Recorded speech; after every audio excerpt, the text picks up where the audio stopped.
Alhamdulillahilladzi asra bi'abdihi laylan minal masjidil haram ilal masjidil aqsa alladzi barakna hawlahu linuriyahu min ayatina innahu huwas sami'ul basir. Ashhadu an la ilaha illallah wa ashhadu anna Muhammadan abduhu wa rasuluh la nabiyya ba'dah.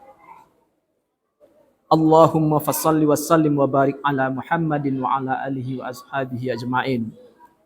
Amma ba'du fa ya ibadallah, usikum wa iyaya bitaqwallah faqad fazal muttaqun.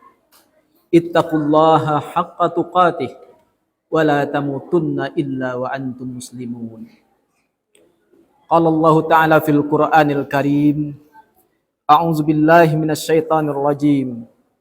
Bismillahirrahmanirrahim. Subhanalladzi asra bi'abdihi laylan minal masjidil haram ilal masjidil aqsa alladzi barakna hawlahu linuriyahu min ayatina innahu huwas sami'ul basir. Shadaqallahul azim. Kaum muslimin sidang Jumat rahimakumullah. Puji dan syukur mari sama-sama kita ucapkan kepada Allah Subhanahu wa taala atas segala limpahan rahmat dan nikmatnya kepada kita semua. Alhamdulillah, berkat rahmat dan nikmatnya tersebut, pada kesempatan yang berbahagia ini kita masih diberi kekuatan oleh Allah, baik itu kekuatan iman dan Islam, kesehatan dan fisik yang prima, sehingga dengan kekuatan yang diberikan Allah itu kita berkesempatan hadir di rumah Allah ini dalam rangka melaksanakan kewajiban kita kepada Allah dan juga merupakan kebutuhan kita, yaitu salat Jumat yang diwajibkan kepada kita sebagai umat Nabi Muhammad SAW sekali dalam seminggu.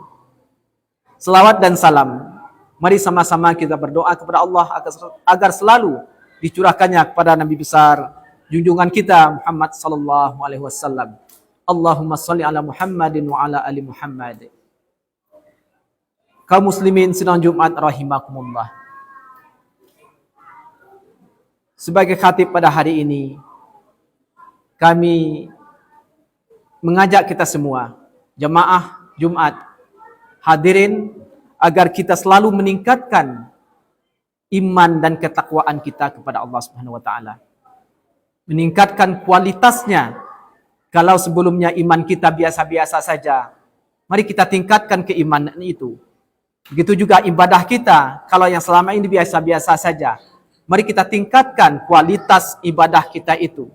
Juga sekaligus kuantitasnya. Karena kita yakini bahwa hanya keimanan, amal soleh dan ketakwaan itulah yang mampu untuk menyelamatkan kita, baik di dunia ini maupun sampai ke akhirat kelak. Tanpa keimanan itu, kita termasuk golongan orang-orang yang merugi. Betapapun banyak kebaikan yang kita lakukan di dunia ini, tanpa didasari, tanpa dilandasi oleh iman yang benar dan kuat, maka sulit.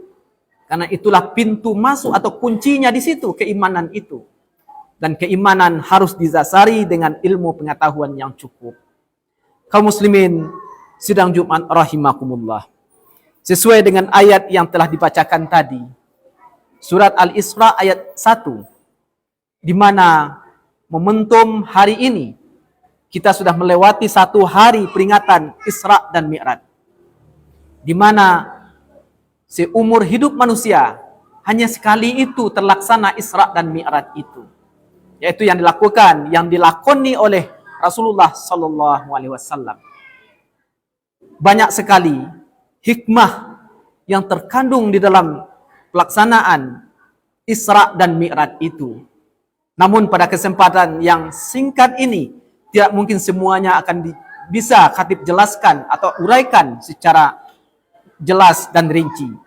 Insya Allah nanti ada pengajian khusus yang membicarakan tentang ini.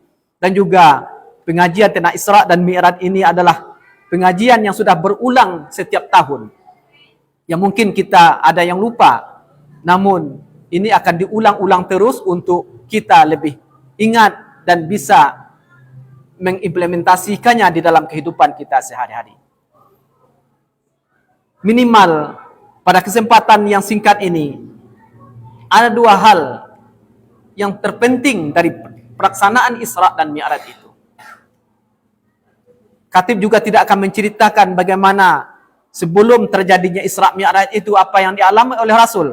Bagaimana perjalanan Rasul dari Mekah sampai ke Masjidil Aqsa dan sampai ke Sidratul Muntaha. Karena ini sudah biasa. Juga tidak menjelaskan apa hikmah-hikmah yang banyak di belakang itu. Namun pada kesempatan ini ada dua hal yang mungkin jarang disampaikan oleh penceramah-penceramah lain. Ini mungkin akan kita ungkap. Yang pertama adalah bahwa sebagaimana yang dijelaskan oleh Safiur Rahman Al-Mubarak Furi yang wafat pada tahun 1427 Hijrah. Beliau adalah juara pertama perlombaan penulisan sirah atau sejarah kehidupan Rasul Rabitah Al-Alam Al-Islami Makkah. Dalam kitab sirahnya Ar-Rahikum Maktum halaman 124, bahwa di antara pelajaran yang diambil dari terjadinya Isra dan Mi'raj itu adalah adanya perubahan kepemimpinan dunia yang selama itu dipegang oleh kaum Yahudi. Namun momentum Isra Mi'raj itu pertanda adanya pergeseran dari kepemimpinan orang-orang Yahudi menjadi dialihkan kepada Rasulullah sallallahu alaihi wasallam. Kaum muslimin sidang Jumat yang berbahagia, bila menangkap isyarat ini, di antaranya setelah mencermati bahwa di dalam surat Al-Isra itu sendiri yang berisi 111 surat, hanya satu ayat saja, ayat yang pertama sebagaimana telah dibacakan tadi, yang khusus membicarakan tentang Isra dan Mi'raj itu. A'udzubillahi minasyaitonir rajim. Subhanalladzi asra bi'abdihi lailan minal masjidil haram ilal masjidil aqsa alladzi barakna haulahu linuriyahu min ayatina innahu huwas samiul basir. Maha suci Allah yang telah memperjalankan hambanya Muhammad pada malam hari dari Masjidil Haram ke Masjidil Aqsa yang telah kami berkahi sekelilingnya, agar kami perlihatkan kepadanya sebahagian dari tanda-tanda kebesaran kami. Sesungguhnya Dia Maha mendengar, Maha melihat. Inilah dasar yang selalu dibicarakan oleh penceramah tentang Isra dan Mi'raj itu. Dan banyak terkandung yang hal-hal yang apa itu permulaan sebelum Nabi diisrakan, apa yang dialami Nabi, baik ketika dia mengalami kesedihan dengan meninggalnya istri tercinta dan pamannya Abi Talib. Dan juga banyak hal-hal yang terjadi ketika Isra itu yang dilihat oleh Rasulullah sallallahu alaihi wasallam. Dan juga setelah selesainya Isra Mi'raj itu, apa yang terjadi di antara umat Islam saat itu. Ada yang yakin, ada yang mendustakan. Di sini semuanya terangkum di dalam kisah Isra Mi'raj itu sendiri. Namun 110 ayat lainnya itu lebih banyak menceritakan tentang bagaimana sikap orang-orang Yahudi. Bagaimana sikap orang-orang Yahudi yang membangkang perintah Allah Subhanahu wa taala. Bahkan di samping mendustakan ayat-ayat Allah, ini sangat banyak dibahas termasuk juga di dalam surat Al-Baqarah. Begitu besarnya pengingkaran orang-orang Yahudi ini terhadap Allah Subhanahu wa taala. Juga termasuk membunuh para nabi. Di antara nabi yang dibunuh oleh orang Yahudi adalah Nabi Yahya dan Nabi Zakaria. Dan menukar ayat-ayatnya. Banyak sekali ayat-ayat yang ditukarnya. Makanya Allah sangat marah kepada orang Yahudi ini. Sehingga diungkapkan di dalam ayat, dalam surat Al-Isra ini, ayat 4 di antaranya. Wa qadaina ila bani Israila fil kitab la tufsidunna fil ardi marrataini wa la ta'lunna uluwan kabira. Dan kami tetapkan terhadap Bani Israel dalam kitab itu, kamu pasti akan berbuat kerusakan di bumi ini 2 kali, dan pasti kamu akan menyombongkan diri dengan kesombongan yang besar. Di dalam ayat berikutnya dijelaskan, fa iza jaa wa'du ulahuma ba'asna 'alaikum ibadal lana uli ba'sin syadid fajasu khilalad diyar wa kana wa'dam maf'ula. Maka apabila datang saat hukuman bagi kejahatan yang pertama dari kedua kejahatan itu, kami datangkan kepadamu hamba-hamba kami yang perkasa, lalu ketetapan yang pasti terlaksana. Begitu besarnya pengingkaran orang Yahudi terhadap agama, ajaran nabi-nabi yang diturunkan kepada Yahudi, di antaranya Nabi Musa sampai Nabi Isa. Karena pembangkangan itulah, maka momentum Isra dan Mi'raj ketika Nabi SAW diisrakan, ini pertanda bahwa kekuasaan itu akan dipindahkan kepada Rasulullah SAW. Dan ini benar saja, perjalanan yang dilakukan oleh Rasulullah SAW itu menjadi momentum bahwa tidak lama setelah itu daerah itu ditaklukkan oleh Nabi dan juga para khalifah setelahnya. Di antara perjalanan itu yang dilewati oleh Rasulullah SAW adalah bahwa Rasulullah diperjalankan pada malam hari itu dari Masjidil Haram di kota Mekah menuju kota Yasrib, Madinah. Dan di Madinah Nabi disuruh oleh malaikat untuk salat sunat. Lalu Madian, Tursina dan Mesir, lalu Bethlehem, baru kemudian ke Baitul Maqdis. Di sini beliau dipertemukan dengan para nabi terdahulu dan beliau pun salat bersama mereka dan didaulat sebagai imam dalam salat tersebut. Sejarah telah membuktikan bahwa sekitar setahun setelah Isra dan Mi'raj tersebut, Rasulullah SAW berhasil menegakkan kekuasaan Islam di Yasrib, yaitu pada tahun 622 Masehi. Kemudian terjadi pembukaan kota Mekah atau Fathul Mekah pada 630 Masehi. Adapun Suriah, Irak dan Palestina dibebaskan pada tahun 637 sampai 638 Masehi. Dan Mesir pada tahun 641 Masehi.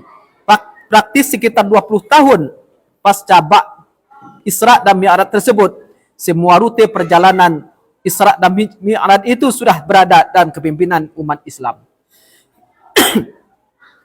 Kaum muslimin sidang Jumat rahimakumullah. Kenapa Allah mengganti kekuasaan itu dari kaum Yahudi kepada Nabi Muhammad SAW? Tak lain karena begitu besarnya pengingkaran kaum Yahudi terhadap ajaran Allah Subhanahu wa taala. Dan hal ini juga akan berjalan seiring waktu, dimanapun tempat, dimanapun negeri, ketika umatnya sudah mengingkari ayat-ayat Allah, ketika umatnya sudah jauh dari ajaran Allah, maka Allah akan mengganti umat itu dengan umat yang baru, mengganti umat itu dengan umat yang lebih baik. Dan ini juga sesuai dengan momentum negara kita saat ini, yang tidak lama lagi kita juga akan menentukan kepemimpinan negara ini. Insya Allah dalam minggu depan kita akan menentukan siapa yang akan kita pilih, siapa yang akan memimpin kita pada masa yang akan datang. Dan diharapkan kepada kita semua, kita jangan absen di dalam pemilihan itu, karena ini sangat menentukan hajat kita ke depannya. Tergantung siapa yang kita pilih. Kita sudah bisa membaca dari kenyataan yang ada, membaca situasi yang ada saat ini, siapa yang lebih baik di antara tiga pasangan calon presiden. Begitu itu juga dengan calon-calon anggota legislatif lainnya. Silakan kita pilih sesuai dengan hati nurani kita. Yang perlu kita ketahui bahwa di dalam memilih pemimpin ini tidak hanya sekedar berhura-hura begitu, tidak. Kita menentukan siapa yang akan memimpin kita, karena mereka lah yang menentukan bagaimana hidup kita ke depannya. Kalau kita salah menentukan pilihan, kita ikut andil di dalam kerusakan mereka. Maka di dalam pemilihan ini, hendaklah kita betul-betul memilih yang terbaik di antara yang mereka itu. Kita berusaha memilih mana yang kecenderungannya terhadap agama kita, kebaikan terhadap agama kita. Jangan hanya karena amplop yang kita terima itu membuat kita salah dalam memilih. Karena bisa saja amplop itu uangnya hanya bisa membahagiakan kita sesaat, apakah seminggu. Namun 5 tahun ke depan kita dibuatnya menjadi susah. baik ekonomi kita, apalagi kehidupan beragama kita. Kaum muslimin sidang Jumat rahimakumullah. Yang kedua adalah bahwa Isra dan Mi'raj itu adalah menjemput perintah Allah, yaitu salat. Salat merupakan tiang dari agama. Makanya kita diingatkan oleh Rasulullah SAW bahwa orang yang mendirikan salat berarti mendirikan agama, dan orang yang meninggalkan salat berarti mereka juga meruntuhkan agama. Maka kedepannya dan juga saat ini marilah kita berusaha seoptimal mungkin untuk meningkatkan kualitas salat kita, meningkatkan kualitas dan kuantitasnya, baik dari segi rukun-rukun salat itu yang selama ini kita belum sempurna. Kita ketahui bahwa rukun salat itu hanya 3. Ada rukun fi'li, rukun qalbi, dan rukun qauli. Yang pertama, perbuatannya. Bagaimana kita caranya berdiri dengan baik, bagaimana caranya ruku dengan baik, bagaimana i'tidal, bagaimana sujud, itu harus kita pelajari dengan baik. Kalau tidak kita pelajari, jangan-jangan apa yang kita lakukan selama ini tidak sesuai dengan tuntunan ajaran agama. Begitu juga rukun qalbi. Niatnya bagaimana yang baik, takbirnya bagaimana, salamnya bagaimana. Juga rukun qauli, bacaannya. Yang menjadi rukun itu diantaranya adalah takbir, ratul ihram, dan juga al-fatihah. Itu diantaranya. Apakah kita bacanya sudah benar sesuai dengan aturan? Kalau belum benar, marilah kita berusaha. Belum terlambat. Karena ini adalah yang pertama dihisab oleh Allah pada hari kiamat. Di dalam hadis yang diriwayatkan oleh Abi Hurairah radhiyallahu anhu, Rasulullah sallallahu alaihi wasallam bersabda, "Inna awwala ma yuhasabu bihil 'abdu yaumal qiyamah min amalihi as-salatu. Fa in saluhat faqad aflaha wa anjaha, wa in fasadat faqad khaba wa khasira. Fa in intaqasa min faridah syai'un ala qala rabbi azza wa jalla unzuru hal li ibadi min tatawwa'i fayukammalu minha man takasa minal faridah summa takunu sa'irul amali ala hadza." Riwayat Tirmizi, dan Tirmizi menyatakan hadis ini adalah hadis hasan. Dari Abi Hurairah radhiyallahu anhu berkata, Rasulullah SAW bersabda, sesungguhnya amal yang pertama sekali dihisab pada hari seorang hamba pada hari kiamat adalah salatnya. Maka jika salatnya baik, sungguh ia telah beruntung dan berhasil. Dan jika salatnya rusak, sungguh ia telah gagal dan rugi. Jika berkurang sedikit dari salat wajibnya, maka Allah Ta'ala berfirman, lihatlah apakah hambaku memiliki salat sunat. Maka sempurnakanlah apa yang kurang dari salat wajibnya itu. Kemudian, begitu pula dengan seluruh amalnya. Kaum muslimin sidang Jumat rahimakumullah. Mari kita berusaha meningkatkan kualitas salat kita itu. Kita lihat juga bagaimana tumak ninahnya, sehingga apa yang kita lakukan itu bisa menjadi penyelamat bagi kita di akhirat kelak. Kaum muslimin sedang Jumat yang berbahagia, mungkin demikian khutbah yang pendek ini, semoga bisa menjadi mauizah bagi kita semua dan menjadi pelajaran sehingga ada manfaatnya terutama kepada khatib sendiri dan juga kepada kita semua. Barakallahu li wa lakum fil Qur'anil azim wa nafa'ani wa iyyakum bima fihi minal ayati wa zikril hakim. Aqulu qawli hadza wa astaghfirullahal azim li wa lakum wa li sairil muslimin fastaghfiruhu innahu huwal ghafurur rahim.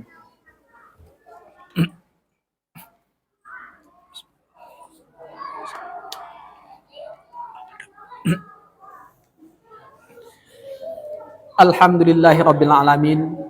Wassalatu wassalamu ala asyrafil anbiya'i wal mursalin wa ala alihi wa ashabihi ajma'in. Asyhadu an la ilaha illallah wa asyhadu anna Muhammadan abduhu wa rasuluh. Allahumma fassalli wa sallim wa barik ala Muhammad wa ala ali Muhammad. Amma ba'du fa ya ibadallah, usikum wa iyaya bitaqwallah faqad fazal muttaqun.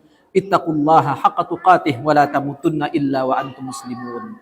Qala Allah Ta'ala fil Qur'anil Karim, a'udzubillahi minasyaitonir rajim. Bismillahirrahmanirrahim. Innallaha wa malaikatahu yusholluna 'alan nabi ya ayyuhallazina amanu shallu 'alaihi wa sallimu taslima. Allahumma salli ala Muhammad wa ala ali Muhammad kama sallaita ala Ibrahim wa ala ali Ibrahim wa barik ala Muhammad wa ala ali Muhammad kama barakta ala Ibrahim wa ala ali Ibrahim fil alamin innaka Hamidum Majid. Allahumma ighfir lil muslimin wal muslimat wal mu'minin wal mu'minat al ahya'i minhum wal amwat innaka sami'un qaribun mujibud da'wat ya qadiyal hajat. Rabbana hab lana min azwajina wa dzurriyyatina qurrata a'yun waj'alna lil muttaqina imama. Allahumma ighfir lana dzunubana wal walidina warhamhuma kama rabbayana shaghira. Rabbana atina fid dunya hasanah wa fil akhirati hasanah wa qina adzabannar. Ibadallah, innallaha ya'muru bil 'adli wal ihsan wa ita'iz dzil qurba wa yanha 'anil fahsya'i wal munkari wal baghi. Ya'izukum la'allakum tadhakkarun. Wa la dzikrullahi akbar.